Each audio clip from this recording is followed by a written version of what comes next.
Muling itaas ang ating kanang kamay at sumunod sa aking bibigtasin.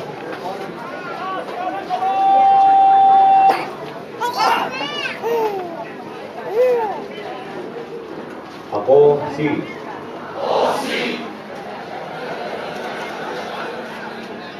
na itinalaga sa katungkulan bilang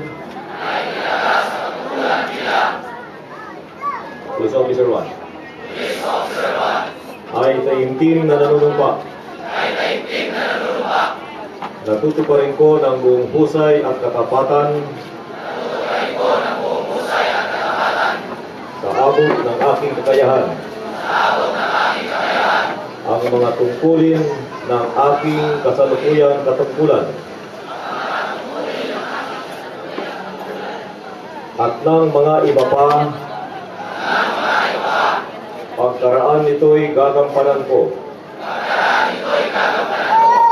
sa ilalim ng Republika ng Pilipinas na aking itataguyod at ipagtatanggol ang saligang batas ng Pilipinas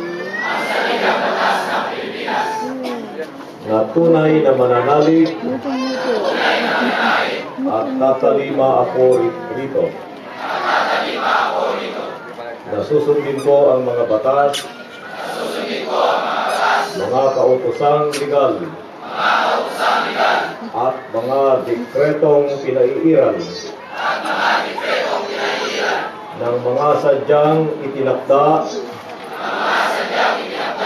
ng may kapangyarihan ng Republika ng Pilipinas. At kusa kong babalikatin ang mga pananagutang ito nang walang anumang pasubali o hangaring umiwas.